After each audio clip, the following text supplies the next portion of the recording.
Well, hello, my valued listeners, and welcome back to another episode of Living in Your Power. I'm your host, Dr. Marlene Greenleaf, and I am just so grateful that you've chosen to spend this time with me today. Now, as we continue our July theme, Living Free, Walking Daily in Purpose and Peace, we've spent this month so far reflecting on the freedom that begins within and the daily choice to protect our peace. So today, we're exploring another step towards living freely, one that can be difficult, but incredibly transformative. So today's episode, the third in our July series, is titled Free to Forgive, Free to Grow. So let's get into it. Have you ever noticed how heavy unforgiveness can become? I mean, sometimes it's obvious, but other times it quietly settles into our hearts over the years. It can show up as resentment, disappointment, bitterness, or even the quiet replaying of conversations we wish had gone differently. Now, the interesting thing about unforgiveness is that it often keeps us connected to a painful moment long after that moment has passed. I mean, we think we're protecting ourselves by holding on, but often we're only prolonging our own pain. Now, let me be clear. Forgiveness does not mean pretending something didn't happen. I mean, it does not mean excusing hurtful behavior.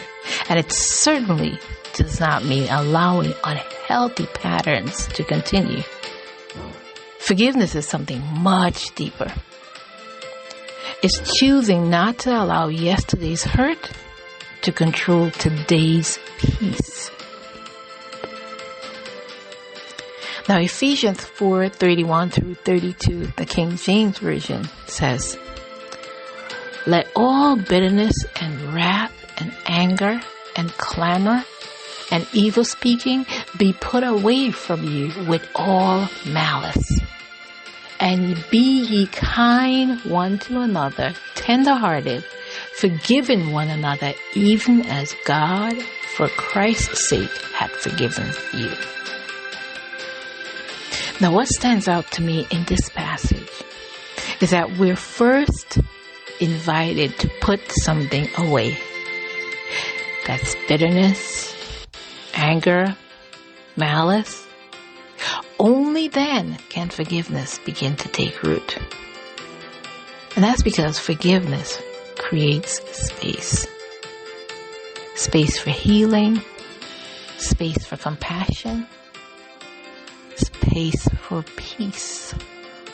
And perhaps that's why forgiveness feels so freeing. It's because it removes the weight we've been carrying and replaces it with something much lighter. Not because the past changes, but because we do. We do. So now growth and forgiveness are closely connected. Because it's difficult to move forward while constantly looking backwards. I mean, many times, the greatest growth in our lives, dear listeners, begins when we decide that the pain we've experienced will no longer define us. Instead, it will develop us. It will deepen our compassion. It will strengthen our faith and increase our wisdom and remind us that healing is possible. Forgiveness isn't forgetting. It's releasing. It's trusting God with what we no longer need to carry. It's making room for joy to return. And isn't that what living free is really about? I mean, choosing not to remain imprisoned by yesterday so we can fully embrace today. That, for me, is living free.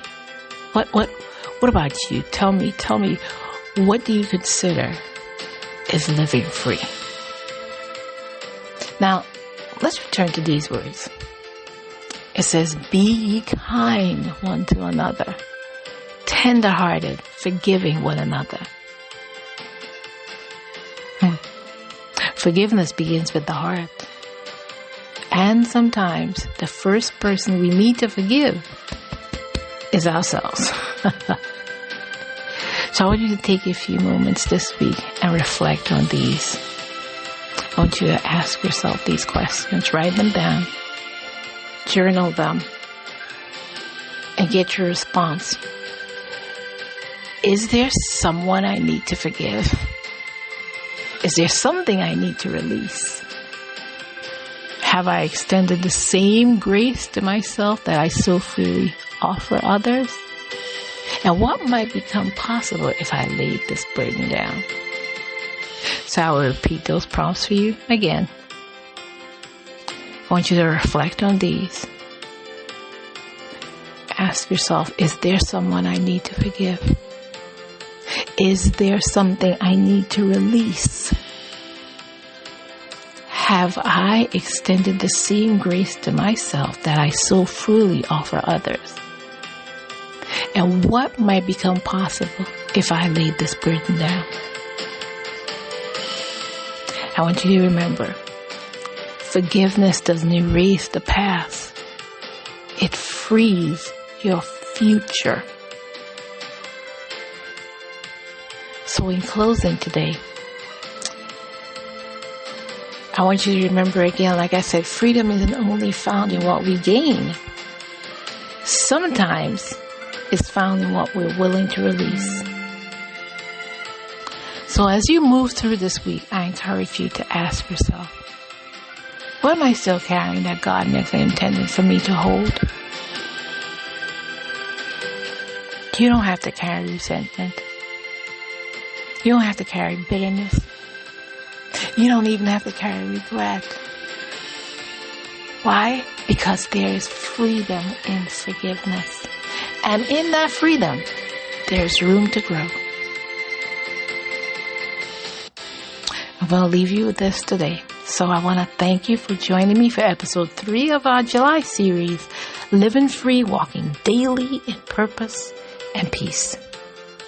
So next week, we'll conclude our July journey with living lightly, releasing what we were never meant to carry. So until next time, dear listeners, I want you to continue to live boldly in your power today. And if it gets tough, just breathe. Because you've still got the strength to rise. And remember, there's freedom in forgiveness. And in that freedom, there's room to grow. So until next time, continue to live in your